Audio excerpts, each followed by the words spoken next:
শোকজের জবাব দেওয়া নিয়ে গতকালই মুখ্যমন্ত্রী ক্ষোভ প্রকাশ করেন। আর তারপরে এবার ভরতপুরের তৃণমূল বিধায়ক তিনি জবাব দিয়েছেন। বিধানসভার মধ্যেই শোভনদেব চট্টোপাধ্যায়ের হাতে চিঠি তুলে দিলেন ভরতপুরের তৃণমূল বিধায়ক হুমায়ুন কবির। উজ্জ্বল মুখোপাধ্যায় আমাদের প্রতিনিধি রয়েছেন আমাদের সঙ্গে টেলিফোন লাইনে। উজ্জ্বল, চিঠিতে কি রয়েছে? দেখো, চিঠিতে তিনি স্পষ্ট উল্লেখ করেছেন যে তার এই ব্যবহারে দল কোনোভাবে বিব্রত হয়ে থাকে, তার জন্য তিনি ক্ষমা প্রার্থী। কিন্তু দেখো, তার থেকেও আরো একটা মারাত্মক অভিযোগ চিঠি জবাব দেওয়ার 15 মিনিটের মধ্যেই এবিপি আনন্দের প্রথম তিনি সেই অভিযোগ করলেন। সেই অভিযোগ কিন্তু আরো বেশি মারাত্মক।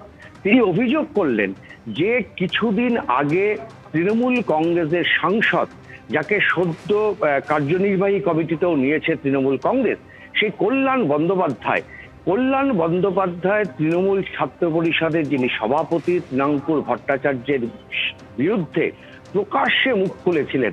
তার বিরুদ্ধে একাধিক অভিযোগ করেছিলেন যেগুলোর কোনো সত্যতা নেই। কিন্তু তারপরও কল্যাণ বন্দ্যোপাধ্যায়ের বিরুদ্ধে দল কোনো ব্যবস্থা নিল না, তাকে শোকজ করা হলো না, বরং তাকে আরো বেশি গুরুত্বপূর্ণ দায়িত্বে আনা হলো। আর অন্যদিকে তার বিরুদ্ধে এই ব্যবস্থা নেওয়া হলো, তাকেই শোকজের চিঠি পাঠানো হলো। তিনি গ্রামের বিধায়ক বলে তার বিরুদ্ধে এই ধরনের ব্যবস্থা কিনা, এই নিয়ে কিন্তু তিনি প্রশ্ন তুলেছেন এবিপি আনন্দের ক্যামেরার সামনে।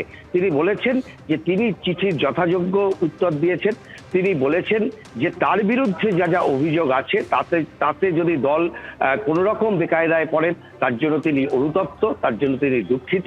কিন্তু একই সঙ্গে তিনি আমাদের যেটা স্পষ্ট করে বলতে চেয়েছেন যে গ্রামের বিধায়কদের ক্ষেত্রে এক ধরনের বিচার, আর শহরের বিধায়ক যারা আছেন, বিশেষ করে দক্ষিণ কলকাতায় যাদের বসবাস, তাদের ক্ষেত্রে আরেক ধরনের বিচার, এটা কিন্তু মেনে নেওয়া যায় না। এবং একই সঙ্গে তিনি এই হুমকি দিয়েছেন যে গ্রামে ফিরে, মুর্শিদাবাদে ফিরে তিনি তৃণমূল কংগ্রেসের কর্মীদেরকে জড়ো করে আন্দোলন শুরু করবেন, যে গ্রামের তৃণমূল কংগ্রেসের যারা কর্মী আছেন তাদেরও সমান মর্যাদা দিতে হবে, তাদেরও যোগ্য সম্মান দিতে হবে। তিনি এই কথাও তুলেছেন যে মা মাটি মানুষের দল তারা করেন। মমতা বন্দ্যোপাধ্যায় মাটির কথা বলেন, যে মাটি হচ্ছে গ্রামে, কেন সেই মাটির মানুষরা তুমি আমাদের সঙ্গে থাকো। আমরা এই মুহূর্তে টেলিফোনে যোগাযোগ করেছি বিজেপি নেতা সজল ঘোষের সঙ্গে। সজল দা, একদিকে শোকজের জবাব দিয়েছেন হুমায়ুন কবির, ভরতপুরের তৃণমূল বিধায়ক, কিন্তু একই সঙ্গে তিনি আরো চাঞ্চল্যকর অভিযোগ করেছেন। তিনি বলছেন গ্রামের নেতাদের সঙ্গে এক ধরনের ব্যবহার করা হয়, দক্ষিণ কলকাতার শহরের নেতাদের সঙ্গে এক ধরনের ব্যবহার। তৃণাঙ্কুর ভট্টাচার্যের উদ্দেশ্যে কল্যাণ বন্দ্যোপাধ্যায় যে কথা বলেছিলেন সেই সম্পর্কে তো দল শোকজ করেনি, কিন্তু তাকে শোকজ করা হয়েছে। না, একদিক দিয়ে ভালো যে উনি জবাব দিয়েছেন, উনি জবাই করে দেননি। কারণ উনি তো সাধারণত জবাই করার কথা বলেন, 30% হিন্দুকে জবাই করার কথা বলেছিলেন। এখন দেখুন যে উনি যে লাস্ট শব্দটা বললেন যে তৃণাঙ্কুর ভট্টাচার্যের বিরুদ্ধে কল্যাণ বন্দ্যোপাধ্যায় তাকে শোকজ করেনি, শোকজ তো করেইনি, ছেড়ে দিন, উল্টে শৃঙ্খলা রক্ষা কমিটির মাথায় তাকে বসিয়ে দিয়েছে। মানে কল্যাণ বন্দ্যোপাধ্যায় যে কুকথার নায়ক, তাকে দিয়েছে দলের শৃঙ্খলা দায়িত্বে। এখন এটা ওদের দল, তারা বুঝবে।